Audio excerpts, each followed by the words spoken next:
All right, welcome back. So we're going to finish up section 6.5. This is the part 2 on the applications. So we're going to look at exponential growth and decay problems and some banking problems with money and interest. So we've already learned a couple formulas from earlier in the chapter, which is your compound interest formula and continuous compound interest formula. So remember that those formulas, okay. So for compounding interest, we're going to do P times 1 plus R over N to the N times T power. Okay. N is the number of times per year your money is compounded.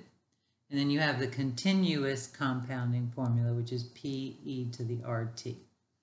Okay. Now, the only thing with money is that time must be in years. Okay, so keep that in mind. If you're not doing money, then time can be in whatever increments it's supposed to be in. Okay, so those two formulas you need to know. Really, those are the only two formulas you need to know, because we're going to look at exponential growth and decay, and you'll notice that the formula they give you for exponential growth, which means your numbers would be getting bigger, is P sub 0 e to the kt. But that's exactly the same thing as P e to the RT. So I just tell you guys to learn this PERT formula, because P sub 0 and P, it's just a different notation, but that's the initial amount. And R is the rate. And here, K is the constant is growing. It's the same thing as the rate. Okay? Just keep in mind here that the rate has to be positive. Okay? So if you are growing, the number you see in your exponent will be a positive number. So on the other hand, if you have exponential decay, your graph or your values will be getting smaller. So then the value you see for K would be less than 0. So again, I can do that same formula. Okay. The only difference is for decay, you're going to see a negative number as your exponent. Okay. So it's the same formula for PERT. They just use A sub 0. And in this one, they use P sub 0. So to me, using all those different letters is more confusing. So if I just keep this formula in my mind all the time, that's what I'm going to use. Okay. So this is always your initial amount, and this is going to be the new amount that you're going to get. Okay. All right. So let's look at some problems.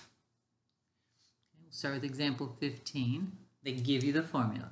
The size f of t of an insect population at time t in hours obeys this model.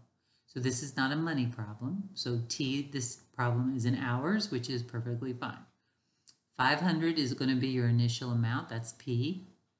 E to the RT. So the rate is 0.03, which is 3%. Okay. And this is growing because it's a positive number. That's how I know that. Okay, so that's all of the stuff we're going to be asked in a minute. And then f of t, this will be the new amount, whatever I'm going to get after so many hours. So part A, is the population growing or decaying? I know that it's growing. Okay, and why? Because R is greater than 0, right? The rate is greater than 0, 0.03,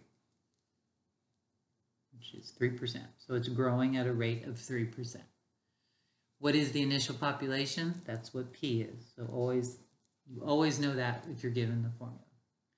What is the size of the insect population after 16 hours? Round your answer to the nearest whole number. So that means we're finding f of 16. We're going to put 16 in for the hours. So 500 e to the 0.03 times 16.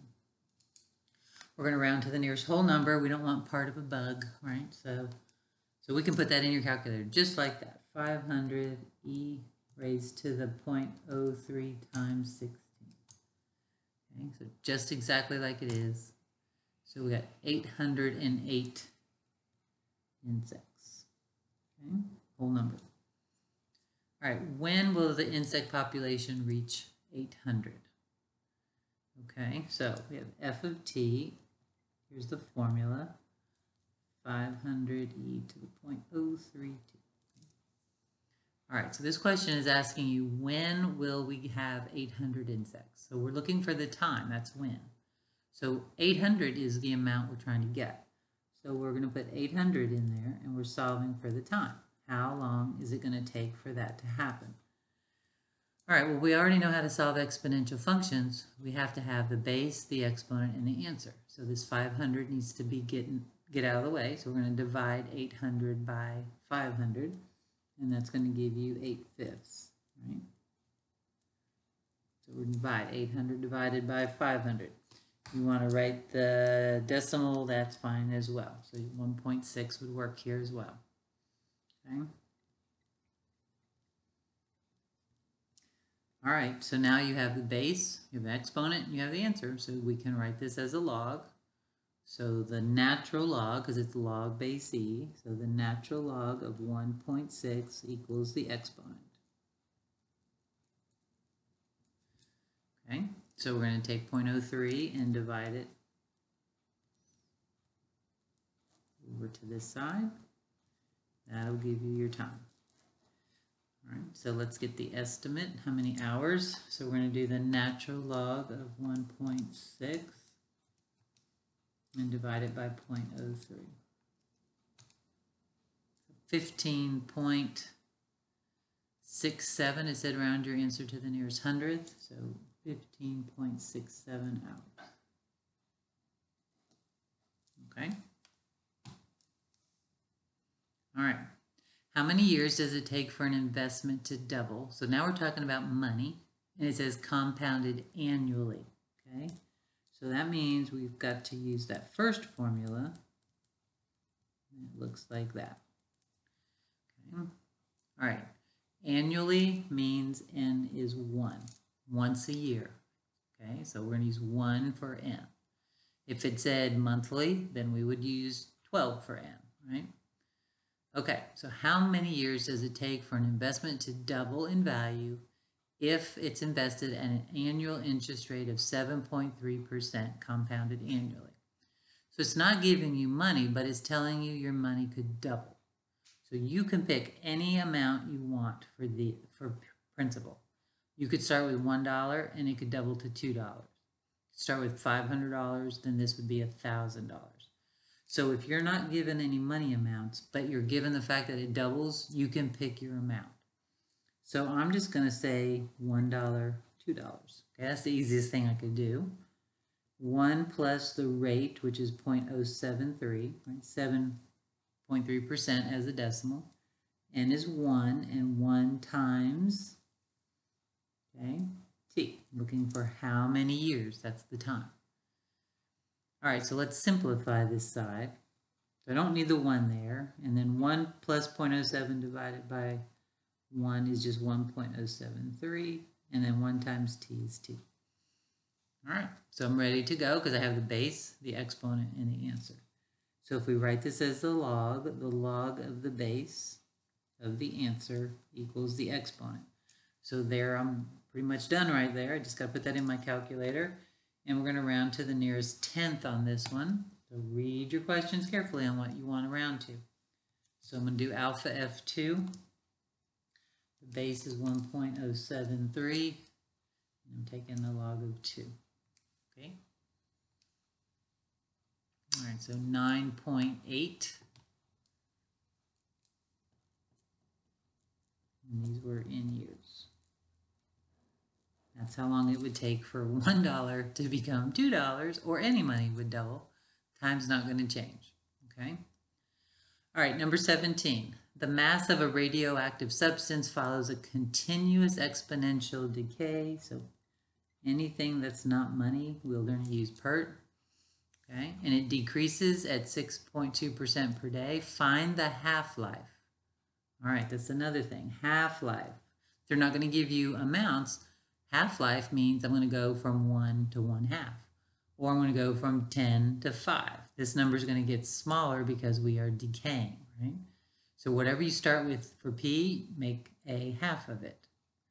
So I'm going to do 1 and 1/2. That's the easiest thing for me to do. Okay, the rate is decreasing, so it's going to be negative 0.062. And finding the half-life. Remember, half-life is how much time will it take for it to go in half. So when you're asked to find half-life, that's a time. How long does it take for the substance to go down to half of what it was? Please remember, when you're decaying, the rate is negative. All right, so I don't need the 1 there. So this is, again, is ready to be written in exponential form. So the natural log, or I'm sorry, the log base e is natural log of the answer equals the exponent. So all you have to do to solve for t is divide the natural log of 1/2 by 0.062 negative. I lost that, didn't I? Negative, and that'll give you your time. Okay? So the natural log of 1/2, just put in 0.5. Okay, and then I'm going to divide that by negative 0.062. I lost a 2 too. Okay, negative 0.062. That looks right. So that gives us 11.1797, and we were rounding to the nearest tenth. So 11.2, okay, days, because this is per day. So that's how long it would take to go down to half. All right. Number 18. An initial population of 120 fish is introduced into the lake. The fish population grows according to the continuous exponential growth model. There are 288 fish in the lake after 8 years. Find the growth rate. All right, so again, this is not money, so we're using this formula. Okay. So I have the initial population of 120, that's P. I have that there are 288 fish, that's the new amount, that's A, and then I have the time, which is 8. So what I'm looking for is the growth rate, okay? So I'm going to fill in my numbers. So 288 equals 120 e to the r times 8, okay? So I can find r, and it should be a positive number because it's growing. So remember, we can only have one base there, so I'm going to divide 288 by 120. So that gives me 2.4 equals E, and then I'm just going to write that as 8R, right? R times 8. All right, so I've got a base, I've got an exponent, I've got an answer. So let's write it as a log. So log base E is natural log of the answer equals the exponent, and then we're going to divide by 8. So that'll give us the rate. So the natural log of 2.4, okay, divide that by 8. So 0.109. Now, when you're using your calculator, you don't want to round your rate, so I'm going to leave that there. But on my paper, I'm just going to write 0.1094, okay?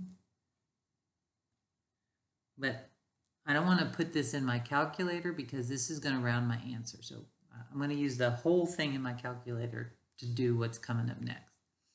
So let t be the time in years since the initial population, and let y be the number of fish. Write the formula. So your formula, I'm going to go back to the last page. When you write a formula, all you write is the initial number and the rate. That's a formula, okay? So all I need is the 120 and then the rate I just found.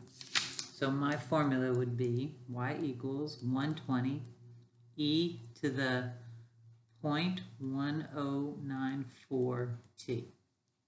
Now again, this is rounded, so I'm not going to use this in my computation. Okay, you could actually, if you want it to be exact, I would leave it like this, the natural log of 2.4 over 8. Okay, that's really what you're doing, because this is a rounded number, so you've got to be careful on Hawks. You don't want to round. If on your calculator you copy and paste the whole thing, then you're fine. Okay, so just kind of keep that in mind. So this is the kind of the exact answer, but this is okay to write it, but not to use it in your computation. All right, so how many fish are there 18 years after the initial population? Okay, so we're just going to substitute in 18 right here. Okay, so y equals 120 e to the natural log of 2.4 divided by 8 times 18. So notice what I'll do here. Okay. So I'm going to do e to this power times that. So I would do second e, and then I'm going to go up here and copy that times 18, like that. So that's not rounded. Okay, that's using the whole thing. So that's e to that power. And then I'm going to multiply that by the 120 times 120. Oh, I knew that was going to happen. All right, let's go back up. That's what I had, so let's copy that times 120. Okay. All right, so 860.3. And we're going to round to the nearest whole number, so that gave me 860 fish. Okay. That's how many fish will be in there after 18 years. Okay, how long will it take for the population to double? So we're going to take this formula, and we're going to set it equal to 240. Doubling 120 would be 240. So 240 equals 120 e to the natural log of 2.4 over 8 t. Okay. So we're going to divide both sides by 120, which gives you 2.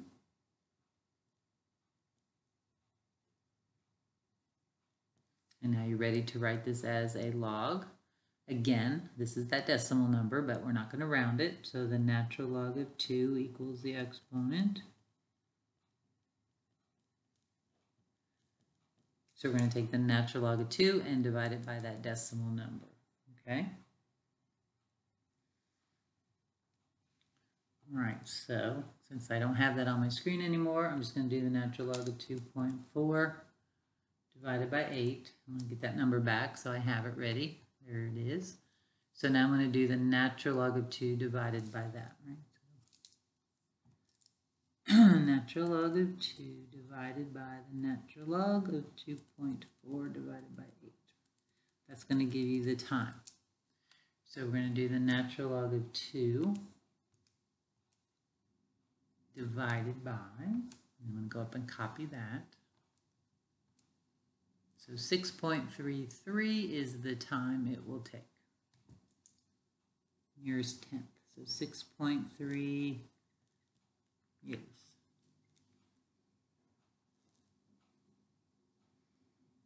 Okay. All right. Number 19. Suppose, so now we're doing money, so got to read the question before we know which formula to use, is invested in an account of a fixed annual interest rate compounded continuously. Okay, so since you're compounding continuously, you do not have a number to replace n with. Okay, remember that n is the number of times, so you'd have to have monthly, annually, daily, so I know what n would be.